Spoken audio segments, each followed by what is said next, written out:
Hola a todos nuestros amigos de redes sociales, hoy leyendo desde casa. Pues miren, volvemos a tener 101 héroes en la historia de México. Todavía nos faltan muchísimos héroes por leer su historia, pero ya ven que estoy con la lista de mis peticiones de mis seguidores que han estado solicitando lecturas y bueno, pues quiero ir acotando la lista, si es que lo vamos a ir haciendo. Y hoy les vamos a leer sobre quién fue Juan Cano Cano. Porque, bueno, uno de los peques me comentó que casi al término de su ciclo escolar estuvieron hablando de algunos personajes de la historia de México y mencionaron a Juan Cano y Cano, pero que su maestra ya no les dijo quién fue él que hizo, porque es uno de los héroes en la historia de México. Y bueno, pues él me pide que leamos algo de él. El día de hoy vamos a leer de Juan Cano y Cano. Tenemos cafecito, miren qué hermosa tacita con este paisaje tan hermoso, ¿sí? Mmm, café delicioso, delicioso, delicioso. Bueno, pues vayamos a ver quién fue Juan Cano y Cano. Él nace en 1815 y muere en 1847. Había mandado a su hermano Lorenzo a casa de su tío con el pretexto de conseguir cigarros. Todo estaba listo para que en las siguientes horas el ejército estadounidense atacara el castillo de Chapultepec. Ah, ya está usted más o menos ubicando, ¿verdad? Que Juan Cano y Cano tuvo que ver con esa invasión que hizo Estados Unidos al, al castillo de Chapultepec. Bueno, Lorenzo no había querido despegarse de su hermano y cumplido el encargo con enojo. No sabía que una carta que le llevaba a su tío le salvaría la vida. Estoy cierto de que mañana moriremos, decía la misiva, y como no quiero dar a mis ancianos padres la imponderable amargura de recibir al mismo tiempo la nueva de la muerte de sus dos hijos, le suplico detenga a mi hermano Lorenzo, que está empeñado en permanecer a mi lado y que estoy seguro perecería conmigo si se queda en Chapultepec. Juan Cano y Cano había tomado la decisión de entregar su vida en aras de la patria. Su coraje y patriotismo era incuestionable. Había sido instruido en las artes de la guerra y la ingeniería por los mejores maestros de Nueva York y París. A su regreso, el yucateco se enteró de la amenaza de un buque francés que había llegado al puerto de Veracruz para exigir el pago de los daños sufridos por súbditos franceses en los disturbios internos. De inmediato supo que eso debería defender su patria. Sin embargo, no encontró buque en Cisal ni en Campeche que lo trasladara al lugar del conflicto. Tomó entonces una canoa que se dirigía hacia Alvarado, pero un norte provocó que ésta se hundiera muy cerca de su destino. Ya en Alvarado, se enteró de que en San Juan de Ulúa había sido tomado y montó un caballo hacia el puerto. Para cuando llegó, las hostilidades habían sido suspendidas y las negociaciones de paz se encontraban por concluir. Aquel marzo de 1839 encontró su llamado. No quería perderse nunca más la oportunidad de defender a su tierra. Por ello, se dirigió hacia la capital para solicitar una plaza en el cuerpo de ingenieros militares, en donde se le acogió como capitán.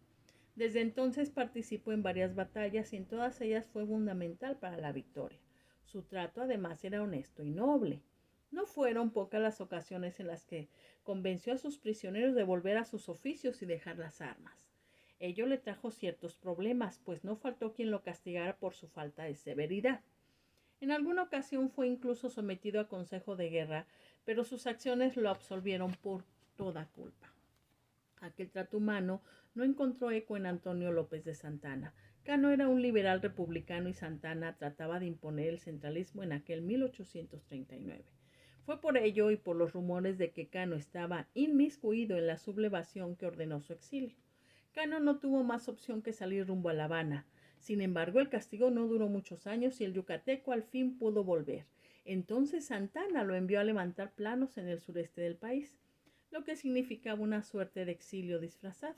No obstante, la rebelión del 6 de diciembre de 1844 hizo que la orden se suspendiera. En cambio, fue nombrado por José Joaquín de Herrera director de las fortificaciones de la capital, que se encontraba amagada por Santana. Ante los designios de Cano, este no vio más opción que retirarse a Veracruz, en donde habría de tomar un buque hacia el exilio. Sin embargo, la historia de ambos estaba lejos de terminar. Durante la retirada, Santana fue aprehendido y conducido hacia el castillo de Perote, en donde fue custodiado por el propio Cano. Su trato hacia el prisionero, lejos de ser severo, fue cortés y lo profirió de todo tipo de comodidades. Sin embargo, le dejó en claro que en caso de que intentara huir o articular algún levantamiento, él sería el primero en fusilarle. Santana fue desterrado el 26 de mayo de 1845 y Cano volvió a la Ciudad de México. Sin embargo, había de encontrarse nuevamente. En aquella ocasión, Cano había sido enviado a Yucatán para reincorporar dicho territorio a la República, pero no tuvo éxito. Regresó a la capital para ponerse a las órdenes del gobierno de Mariano Paredes, que lucharía contra los estadounidenses. Sin embargo, las rebeliones internas complicaron una vez más la posibilidad de enfrentar al enemigo en el norte del país, pues ambos fueron arrestados por las huestes que deseaban a Santana en el poder. Pronto fue liberado y conducido hacia el campo de batalla, pues el enemigo no cedía en su paso hacia el centro del país. Sabía que estaría al mando de su antiguo enemigo, pero desde el principio la presencia de Cano no se debía a las ideologías políticas, sino al deber patriótico. En el Cerro Gordo, Santana le mandó llamar para pedirle su opinión sobre la posición de la defensa, a la que Cano favoreció siempre y cuando se reforzaran los flancos. El jarocho no hizo caso de los consejos y la victoria fue del bando enemigo. Santana y con él Cano regresaron a la capital para reorganizar la defensa. El yucateco fue siempre de la opinión que la guerra debía hacerse sin cuartel. Entonces fue comisionado para dirigir las fortificaciones de la ciudad y así lo hizo en Coyoacán, San Ángel, en Churubusco, a pesar de las derrotas en cada uno de sus puntos. Sus acciones complicaron el avance estadounidense. El Molino del Rey, Cano participó con gallardía, pero la retirada hacia el castillo de Chapultepec era inevitable. El 12 de septiembre, Cano sabía lo que iba a suceder en cuanto llegaran las tropas norteamericanas. Fue entonces cuando decidió alejar a su hermano de la batalla. Al siguiente día, el enfrentamiento fue épico. Cano no dejó de luchar un solo instante, incluso cuando todo estaba perdido. La bandera mexicana había caído en manos invasoras y ya se había anunciado la retirada cuando Cano recibió una herida mortal.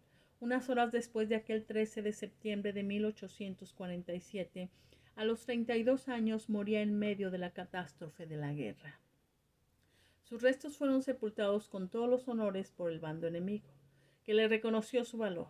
Sin embargo, el mayor honor que podía recibir el nacido en Mérida fue el de haber luchado por su patria, salvado a cientos de sus paisanos, a su propio hermano, y haber entregado su vida en la defensa de su tierra. Pues ahí tienen ustedes la historia de Juan Cano y Cano al frente del ejército y de estos niños héroes que estaban apostados en Chapultepec, en el castillo de Chapultepec, para defender, para defender el castillo, defender el territorio mexicano contra los estadounidenses. Pues es ahí que Juan Cano y Cano queda en los anales de la historia y queda como uno de los 101 héroes en la historia de México, por haber salvado a muchos compatriotas, a muchos paisanos, pero también haber dado su vida por la paz de México. Y bueno, ahí lo tienen, entonces bueno, estamos ya cumpliendo esta lista de peticiones. Juan Cano y Cano, el día de hoy, 101 héroes en la historia de México. Siga tomando cafecito, ¿sí? Qué delicioso, siga leyendo en casa y nos vemos hasta mañana.